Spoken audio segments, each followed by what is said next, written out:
Today's show is brought to you by Audible. Audible is offering our listeners a free audiobook with a 30-day trial membership.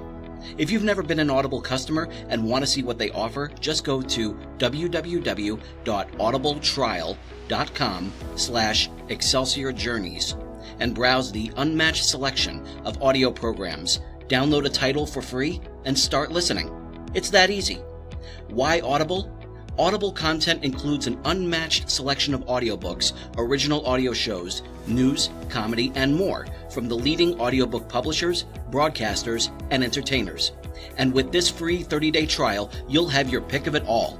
You can hear books of all genres narrated by Jim Dale, Stephen Fry, Will Patton, Alex Hyde White, Jeff Brick, Neil Shaw, William Demerit, and even a few by me, George Sirois. So go to www.audibletrial.com/Excelsior Journeys and start your own 30-day journey with Audible today. Hey, this is John Lee Dumas of the award-winning podcast Entrepreneurs on Fire, and you're listening to the Excelsior Journeys with George Sirois. Prepare to ignite. Is there a burning desire within to share your creativity with the rest of the world? Do you insist on pursuing your passion by any means necessary? Then you are on an Excelsior journey, and you are not alone.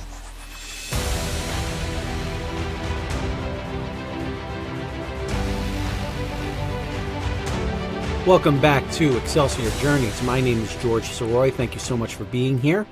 This is episode 31 of Excelsior Journeys. Never thought that it would go this far. But at the same time, I'm so thrilled that it has, and I'm so happy that you have all been able to listen in, subscribe, participate, be interviewed on the show, and provide any sort of comments or anything. And if you haven't done that yet and you're listening, please do. I really hope that that it's been a worthy excursion for you. Great use of your time. I know that there are a whole bunch of different podcasts that are out there, thousands of them, and I am very flattered that you have added mine to your listening.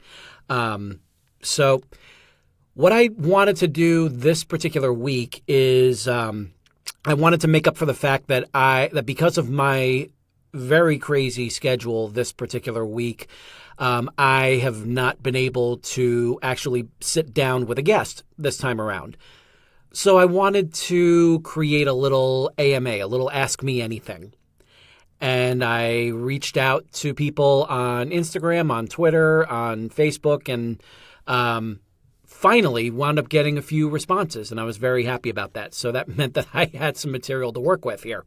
But before I get into it, let me just go ahead and remind you, if you live in the St. Louis area, I really would love to see you at the Barnes & Noble at West County Mall on Saturday, April 27th.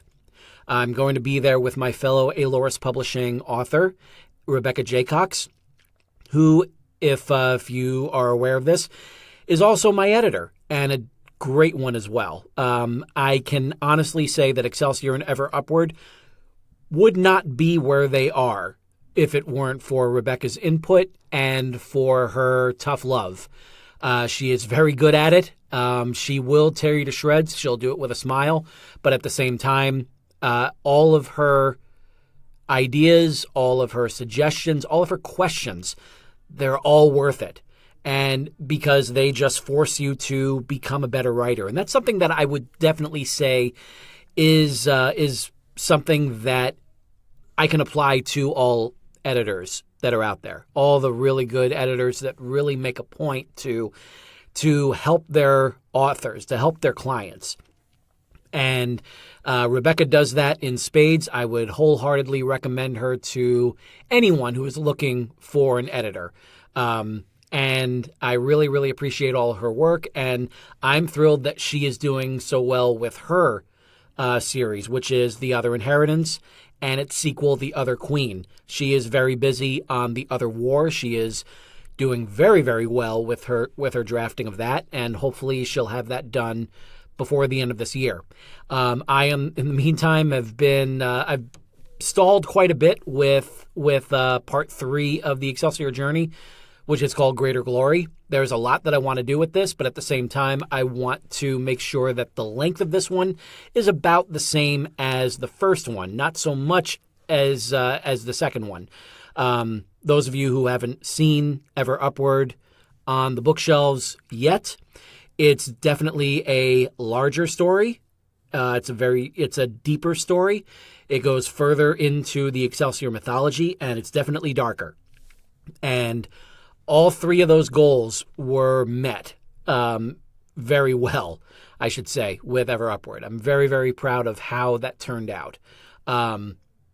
So at the same time, though, I am very busy with Greater Glory, and I really hope that will also be out. I'm shooting for it to be out in September. Maybe I am optimistic to the point of idiotic. But at the same time, I really think that if I can get this done by September, then I'll have accomplished a huge, huge goal of mine. And so that's something that I'm still just really chiseling out this whole story, because when I was in high school, I had Excelsior and Ever Upward pretty much mapped out to the way they would wind up being. Obviously, a whole lot has changed since those days in high school. But I felt like I had some sort of a skeleton to work with. This time around, all I have is just like a few random scenes and an element that I really wanted to add to this one. That's all I got with this one. So I am looking forward to seeing how I'm able to pull Greater Glory out of this one. In the meantime, Rebecca and I are going to be at the Barnes & Noble at West County Center on this Saturday, April 27th. We're going to be there from 11 a.m. to 2 p.m. And I really hope that you guys can make it out there, because we have, in addition to us having copies of our books to sell and sign for all of you, we have also struck some deals with some nearby stores in the mall. We have coupons at the ready from California Pizza Kitchen, and we have samples at the ready from Lush. And this is both body wash and soap samples that are going to be available with any purchase of either of our books. So Rebecca will have copies of The Other Inheritance and The Other Queen. I will have copies of Excelsior and Ever Upward. And any purchase of any of those 4 books will get you our swag bag of goodies. And we also are offering a free tote that goes with it if you get both parts of one of our series. So if you get The Other Inheritance and The Other Queen, or Excelsior and Ever Upward, you're leaving with a free tote as well. So yay, this is going to be a great time, and there's definitely getting some buzz about this event, so I'm really looking forward to seeing all of you there. Now, as I was saying regarding the questions, I was able to get a couple of questions actually from from other authors on Facebook and Twitter. And I was also thinking about a couple of things that I would like to kind of bring up regarding authors and the writing community as well. And also throw in a little extra of what I have learned so far in my several months of working at Barnes & Noble. So we'll get to that, but first let me get to the couple of questions that I've gotten so far. So I got a great question from the Twitter handle that says, the Twitter handle, The Ring and the Rift. So it's at The Ring and the Rift. And they asked, what is a good way to build an interactive following? And now I can say that that's an excellent question, and especially with the addition of the magic word interactive. I can't really speak for people that have achieved huge success out there in social media. I don't have millions of followers. I have several thousand. I'm very proud of that. I also have like over 3,000 people that have liked my page on Facebook, which is facebook.com/Excelsior Books. You'll find all information about me, about my business by George He's Got It, the audiobook narrating, the voiceover acting, and also this podcast. So I can only say what's worked for me. And I can say that anyone can just purchase followers if they want to see their numbers go up. But the problem with those is that those accounts will just sit there and take up space. They won't interact with you. They're not going to get you anywhere. And it also feels so much better to get those follows organically than it is to just buy them and be done with it. So with that in mind, I really want to stress that wonderful word, interactive. And the best way to build an interactive following is to interact with people. People aren't going to automatically look at you and say, hey, you're awesome, and they'll start following you. What you need to do is get some questions going, get some conversations started. I've always said that Twitter is essentially the world's biggest cocktail party. And when you are out there at a cocktail party, you're there to network. You're there to shake hands. You're there to chat it up with different people that are there. What you're not there to do is to basically throw links in people's faces and say, buy my book, buy my book, buy my book. You don't want to do that. You're going to turn them off immediately.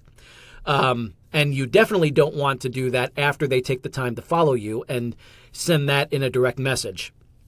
That's for so many people, that is a one-way ticket to unfollowsville. So what I would definitely suggest is to bring up start up some conversations, find out what people are reading, find out what they're writing, find out what they are working on, or find out what they're looking for in terms of the next book that they're going to read.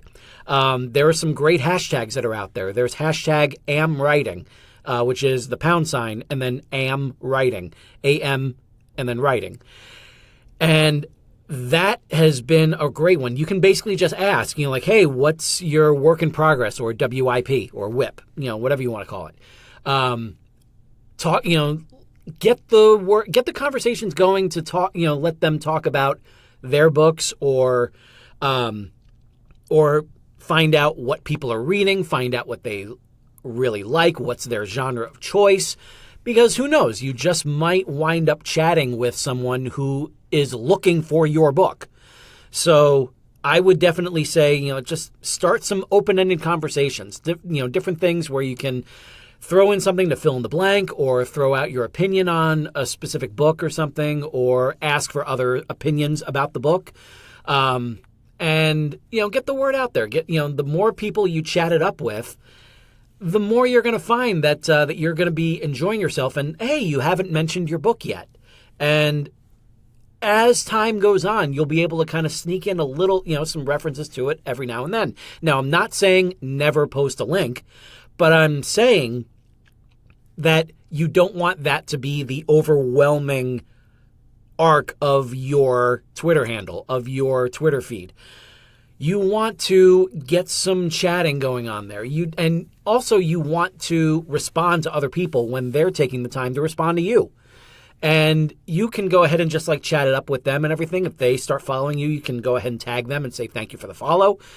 And all that, all that great stuff to really just kind of get people talking. And, who knows what, what you're going to find out there. So the main thing that I would definitely say when it comes to an interactive following is to interact.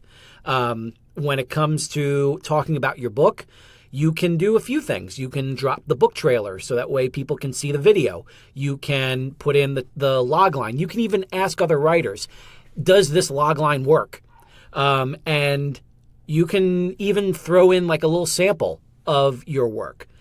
And you'd be surprised at the kind of responses that you'll get on Twitter, on Facebook, and definitely put some type of art that maybe inspired a scene or something on Instagram. I found that Instagram has become a very useful tool for me and my and getting the word out there about my writing, about my podcast, about basically all that I do. I'm finding myself spending a lot more time there. And I'm really looking forward to kind of stretching my legs and seeing how I do on sites like LinkedIn. I want to, take Judy Fox's advice and see what I can do with that site. And I hope that you do too. So definitely don't disregard LinkedIn. Go ahead and see how you can do with that as well. So Yeah, that's what I would say regarding an interactive following. So thank you, The Ring and the Rift, for your question. And I got a terrific question, and this was an open-ended question that another author, Elizabeth Black, had put out on her Facebook page. And she was asking, are you jealous of someone else's success no matter how irrational your jealousy is?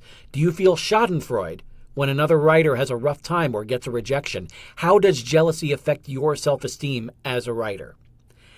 And for those of you who don't know, schadenfreude is the German word for taking pleasure in someone else's misfortune. So there's that. I have found that jealousy, envy, like that's the sort of feeling. It's a very easy thing to kind of wallow in that sort of feeling. The trick is to get past it. You're going to feel it. It's going to happen. It's just kind of a human nature and everything to feel that way. The trick is to not let it overwhelm you.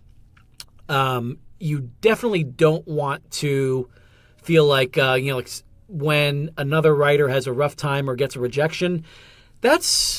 I definitely don't want to do that, because I have had my share of rejection when it comes to my writing, and it sucks. It really sucks to feel that way. So you get through it and everything. The best thing that you can do is to be there for someone when they are getting a rejection, when they're having a rough time. Who knows? You just might have a little piece of advice that they can take and run with and succeed with. How cool would that be? Now, when you hear about, the different authors that are out there in the world, like the multi-million-dollar authors, obviously we all want to be in that realm. We all want to be, we all look up to J.K. Rowling, and at the same time, there are so many of us that look down to E.L. James. And it's one of those things where just like there are so many people that take pleasure in tearing books apart. And at first, you have those moments and everything where just like, yeah, that's funny. And yeah, I get where they're coming from with that. But at the same time, if you're an author, you can't really feel that way, because it's only going to hurt you at the end. There are so many people that are just like, oh, I can do better than E.L. James. E.L. James, to her credit, she tapped into one hell of a market. And, granted, yes, that market was Twilight fan fiction. But at the same time, she got it. There had to have been something about her work that had gotten the attention of so many people. And you got to give her credit for latching onto it and riding it all the way to where it is now, where she's gotten, I'm not sure if she's still working on book 3 of the 50 Shades of Grey trilogy from Christian's point of view, which is what Stephanie Meyer was doing. You know how it happens. But yeah, it's definitely something that, you definitely feel that, that jealousy, you feel that envy and everything. You wish that they had that sort of success, but at the same time, you are not going to get that success when you're sitting there stewing over someone else's work. You have to get your own work out there. And this is, speaking as someone who took 5 years to write Ever Upward. You have to put in the work. You have to be able to get through whatever it is that you're feeling and then get past it and then focus on your writing. Feel it for a few, don't try to just, stifle it or anything completely, because it will just fester and eat at you more and more and more. You got to just go ahead and have your moment, get it out of your system, and then get back to work. That's what I would say. And another thing that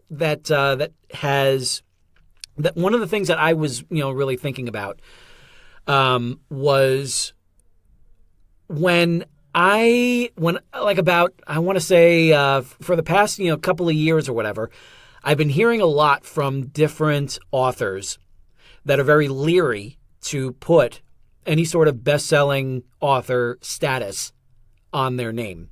Now, granted, if you made it onto the USA Today, best-selling author list, if you made it on the New York Times best-selling author list, God bless you. Go ahead, run with it. You deserve it. There are so many people that are out there that are very leery of doing any other type of best-selling author status added to their name because they know that there are so many people out there that have kind of gamed the system, and they would basically just kind of create a random category on Amazon and then just buy like a handful of their books on their own. And then voila, all of a sudden they're the number one best-selling author in books on tractor tires, because it just happens to have put in the word tractor or something in the title, something really stupid like that. That's their problem. They can go ahead and, they want to go ahead and be the hack and everything that just does that and claim their title. You can't stop them from doing that. So here's the thing. During this whole time that I've been working at Barnes & Noble, I've been working there for, for several months now. Really enjoyed it. Really enjoyed working with everyone.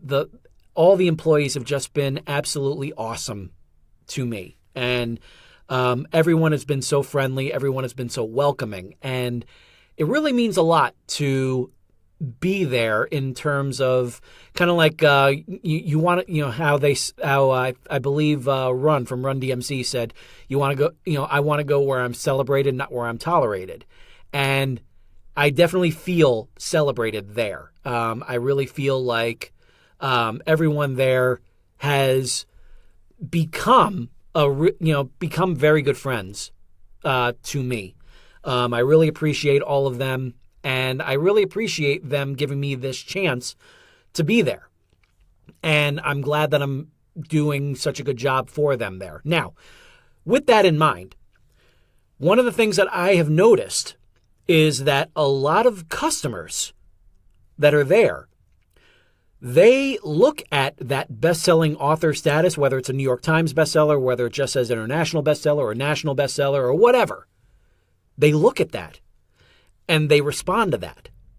So what I have to say to the authors that are out there that are stewing about whether or not they should celebrate the fact that they did reach a number one bestseller status on Amazon on a major list, something that would take a lot of time and effort and a lot of sales to hit that mark.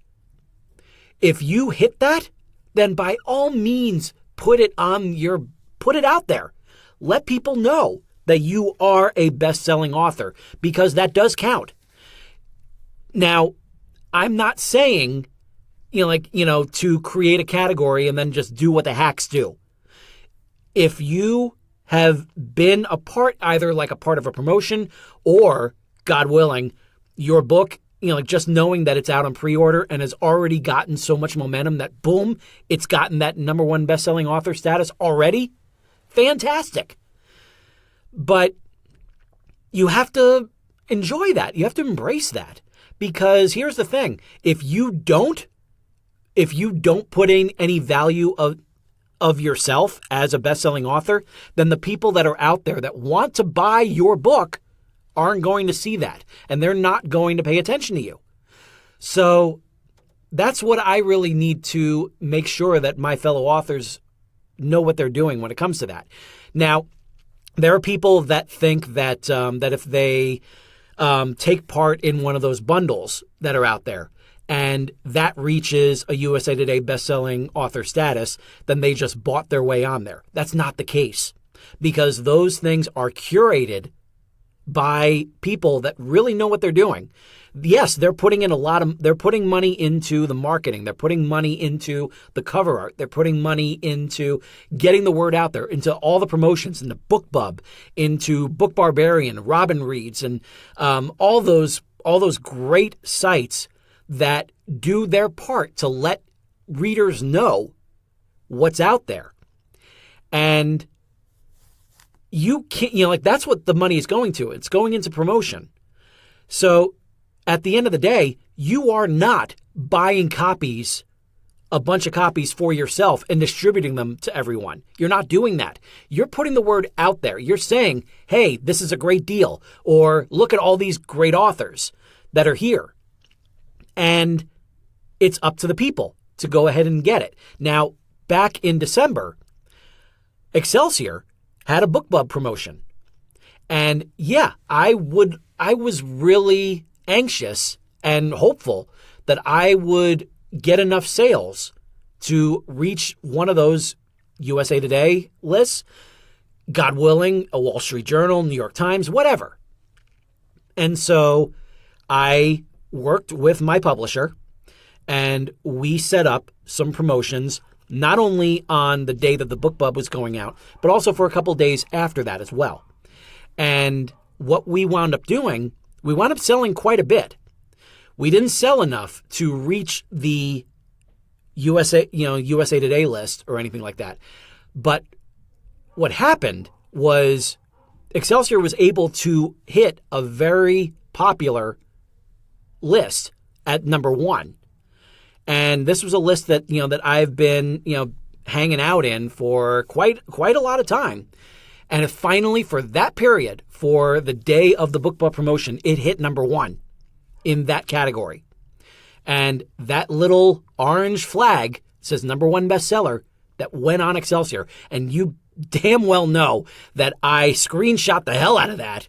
And I made sure that I was well aware of what was going on. And I was thrilled that I was able to keep that. And not only did that happen, but I also hit number one in 3 different categories on Amazon Canada. And that's the real kicker for me, because all of a sudden I hit number one on Amazon US in a category, and I hit number one in 3 categories in Canada. And therefore, that made me an international best-selling author. Now, granted, I didn't immediately embrace that. I was a little skeptical about how I should use that as well. And I reached out to other authors on Amazon. And one of them said the best thing. She said that, her friend was dealing with the same thing.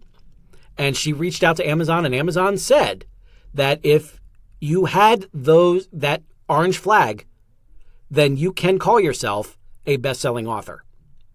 And so because I had that flag on the Amazon US site and the Amazon Canada site, that made me an international best-selling author. So yes, I am using that title, international best-selling author. And I really hope that whatever categories you guys hit number one in, you guys embrace that and run with it and use it, because the people respond to that sort of thing. You may think it's cheap or cheesy or whatever, but no, they respond to it. And if they don't respond to you, if they don't look in your direction, they're not going to read your work. And therefore, you're writing in a vacuum. And there are too many people that do that. And I'm done with that sort of feeling. And I really hope you are too.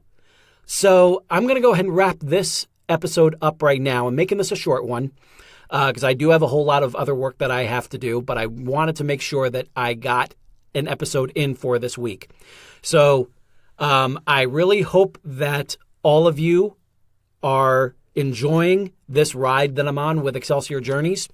And I really hope that you're looking forward to the expansion that's going to be happening starting May 5th, when Excelsior Journeys becomes full-on part of the Winding Trails Media podcasting network.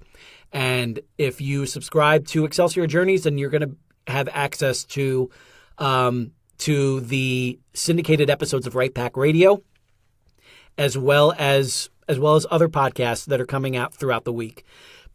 So I'm going to go ahead and wrap this up right now, but I want to thank you all for listening to Excelsior Journeys. And if you're in the St. Louis area, looking forward to seeing you on April 27th. And if you have any sort of questions or anything that you'd like to know about about me, about podcasting itself, about anything that I, consider a passion of mine, any like movies, writing, voiceover, whatever you want to know, just go ahead and send them my way. You can go ahead and post a comment on any of the places where Excelsior Journeys is located. You can find us on iTunes, Stitcher, Podbean, which is its home base, Google Podcasts, TuneIn, and Spotify. 6 different places where you can get Excelsior Journeys. Please subscribe, please like, please comment, please share. And if you're in the St. Louis area, looking forward to seeing you on the 27th. So I'm going to go ahead and wrap this up. So for everyone else that I have interviewed in the past, and everyone who I will be interviewing in the future, and for all of you authors out there who are struggling with embracing your own personal success, please go for it. This is George Sirois saying to all of you, ever upward, and I'll see you next week.